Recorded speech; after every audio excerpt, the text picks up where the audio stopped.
Hello, good morning everyone. So, magandang umaga po. Ito po ang Kuya Bal, nagbabalik po muli. Ngayon po ay 6 o'clock ng umaga rito sa amin sa Laguna. So, bibigyan ko po kayo ng update sa aking ampalaya. Kasi sa mga nauna kong video, ang sabi ko, magtatanim ho ako ng ampalaya. So, nakapagtanim na po ako ng ampalaya. 21 days na po yung edad ng aking ampalaya rito. So, 6 o'clock po ng umaga rito. So, ang gawain ko po namin, ang namin po rito, ng aking anak, sa umaga pagkagising, magpapapawis. Yung magpapapawis, so magtatrabaho muna kami ng isang oras, tapos kakain po kami. Yan. Ito po yung aking ampalayahan. Tingnan nyo guys, maraming pag dito. Lalo doon, nagpapagho yan. Okay, so ito na po yung update ko sa aking ampalaya. So, ang ginamit ko pong variety po is Galaxy F1. Tulad po sa nabanggit ko nung una, nung kumuha po tayo ng vermicast sa yung homemade vermicast po namin na ginawa po namin sa tapat lang po ng bahay po. So, 21 days na po itong aking ampalaya rito.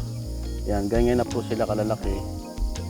So, habang nagtanim po kami ng ampalaya, yung direct seeding na tinatawag, nagsimula na ho kaming gumawa ng balag. So far, 21 days, hindi pa po tapos yung taas. So, medyo rush na po yan. Kasi kaming dalawa lang po nung anak ko na gumagawa niyan. May mga na-encounter na rin po ang mga problema rito, tulad ng mga uod. Hindi ko alam kung anong tawag sa ganong uod na kulay berde na may guhit sa gitna. So ito po yung uod na umaatake po ngayon sa aking halaman na ampalaya. Tingnan nyo guys.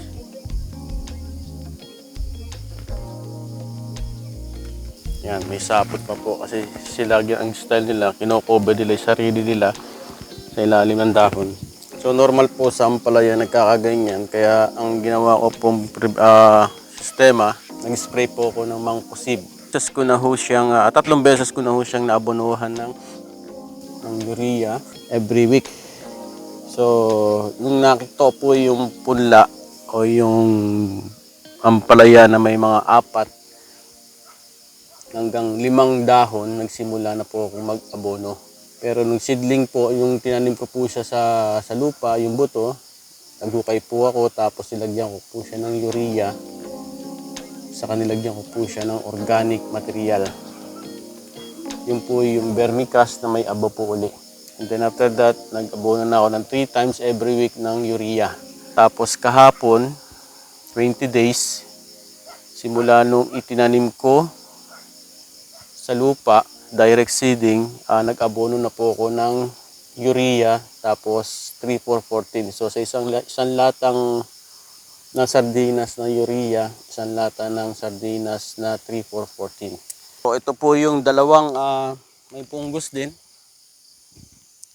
Medyo lanta na ho siya, pero yung ibabaw medyo ano pa siya, hindi pa masyado dry. Tapos ito, gumaganda-ganda na siya. Ano na siya mga 5 days to 6 days na siya. Hindi pa rin ho siya totally nagda-dry. Siguro nakakatulong yung abon nilagay ko na may vermicast, yung organic material. Sistema po ng aming pagdidilig, batya lang ho ginagamit namin, manual. Kasi wala pa po, hindi ko po nakasikaso yung irrigation po rito. So plano ko rito, hose, mahaba.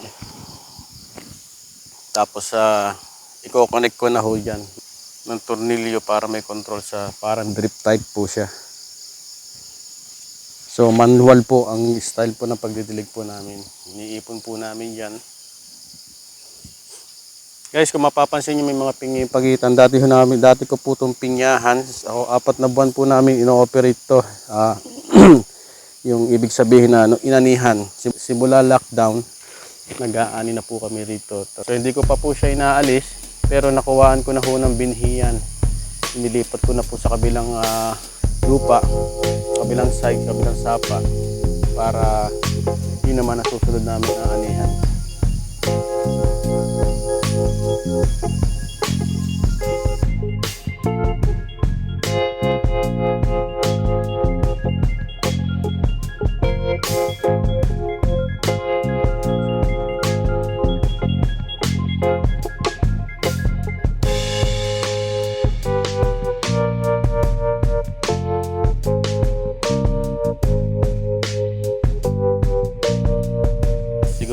buwan pa o 15 days mamumulaklak na to.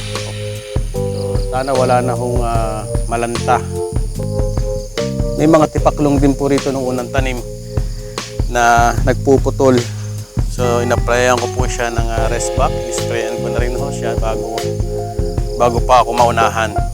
510 na ampalaya, isang lata. Ang tumubo lang sa kanya is 420.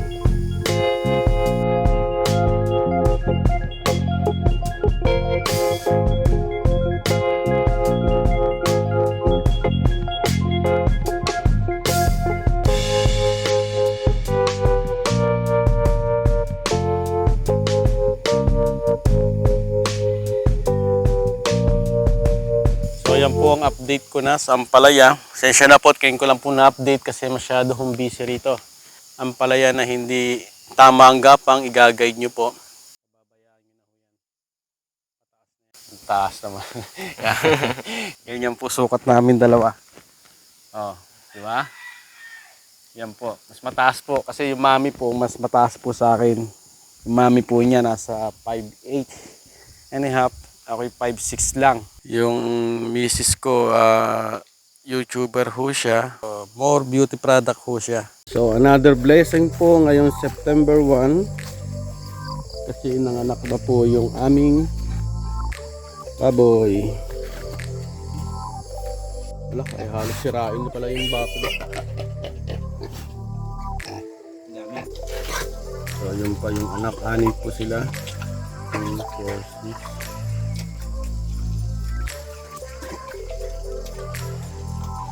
Para may laman pa, no?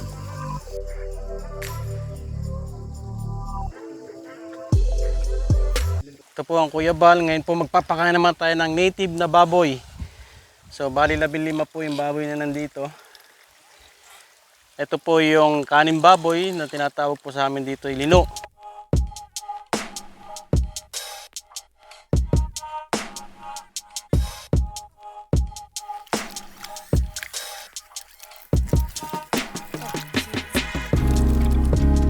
Oh, sarap-sarap ha.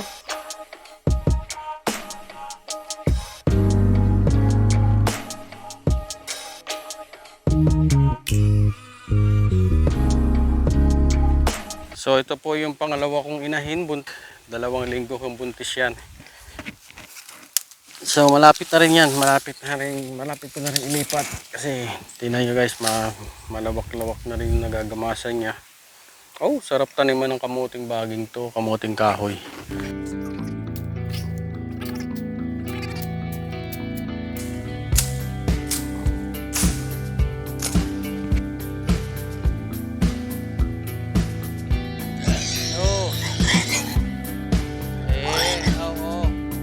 Yan, pagkatapos kong pakainin, gala time naman. Yung mga manok, yung mga baboy, mahirap po kasi pupunta sa pinyahan, saka sa ampalayahan. Ay baka ngud-ngudin, at least itong mga Rhode Island ko, yung mga manok ko, makakatulong siya para kumain ng mga insekto rito.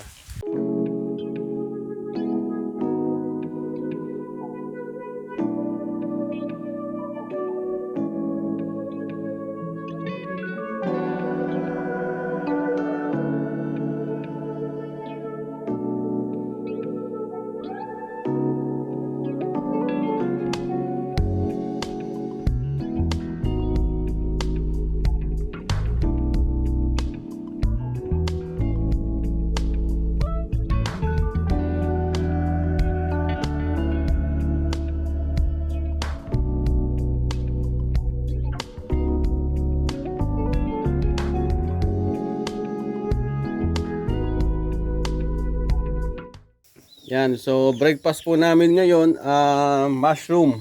So dito sa bundok pag nagkukulog-kulog at medyo umulan na kaunti, mushroom po tumut. Diyan sa mga tuyok-tuyok, mga kahoy-kahoy, makikita may mushroom diyan. So ito po yung mushroom na puti. Sarap po yan, lasang taba ng baboy, yung lambot. Tapos hinalukan, lalagyan po ng aking nanay na miswa, aswatanghon. Tapos na hinimay na manok. Yan po ang aming breakfast. Siya nga po pala, ito po ang chef namin, ang Dadalin. Yan po yung munting kusina po ng Dadalin. Yan po. Tapos pag yung nagluluto siya minsan, yung mga pusa nandiyan, nagbibilad kasi malamig po rito sa aming bundok. So kagabi nakakuha rin po kami ng mushroom, sinabawan po namin, ay talagang masarap po talaga. So ito po yung site na kinuha namin ng mushroom. So may natubo pang, ilan anak na natubo pa dyan? May 3 pang natubo. So yung anak ko po nakakita. Turo mo nga anak.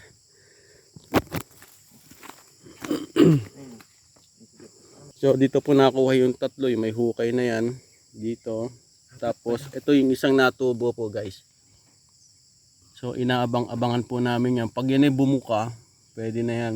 So ang mushroom po, isang araw lang po at kinabukasan hindi na siya pwede. Tapos ito pa yung isa, kaya lang parang kinain na ng langgam. Yan, isa pang mushroom yan. Hindi ko alam kung anong tawag sa variety ng mushroom na to. Pero sa bundok dito po sa amin, kilala po yan. Yan po yung pinagtanggalan po kagabi, kanina, na niluluto na po ng nanay ko, ni Dadalin. Ito po yung malaki-laki na, pabigay na ho yan. Baka mamayang hapon pwede nang anihin yan. Nagtanim din po ng aking ama na mga kamuting kahoy. Sarap po yung kamuting kahoy na yan. Yan po yung pag kinagat yung mayabo. Kaya sabi ko sa tatay ko, tay, wag niyang pawawalan yung variety niyan. Pansarili lang po yan.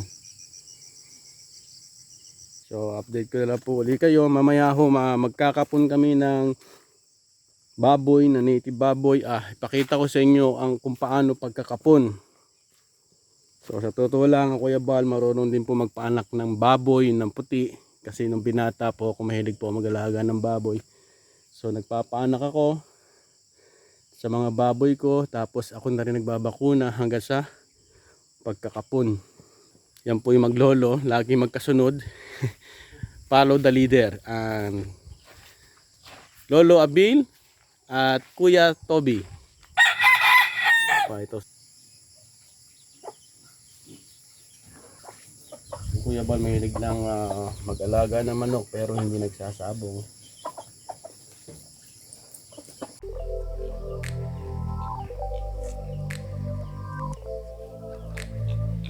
Sarap-sarap na ito.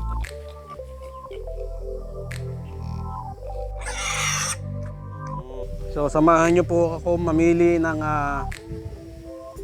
kakataying manok. So hindi po ako pipili sa mga Rhode Island ko kasi yan yung special na manok ko. Yan po guys, tapos na po natin katayin yung manok. Ito na ho siya. So sa 3 manok, ito po ang lumabas. Bali 4 months po yung manok na kinatay ko. Mga inahin lang po siya. So titimbangin ko po siya kung makakailan.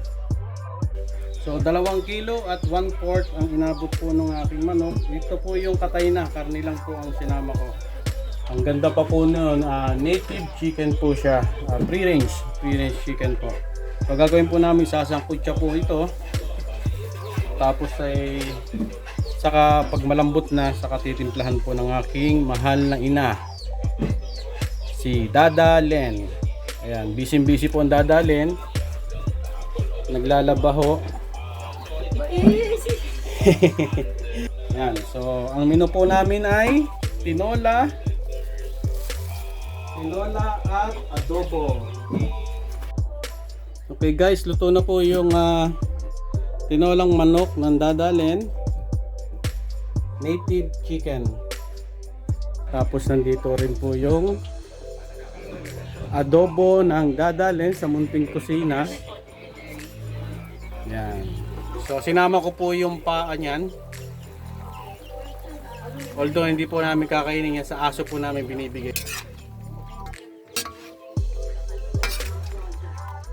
So ngayon po may order po sa atin na pananim na pinya. So 5,000. So dadalhin po sa Mindoro. So ano na po talaga, rush po ngayon. So ang order po niya 5,000 na pinyang pananim. So yan po, inimpusa na po namin na ilagay sa sako, tapos sa kote po namin pataas yan. Ayan po yung pinya. Yan, nanay ko, tatay ko.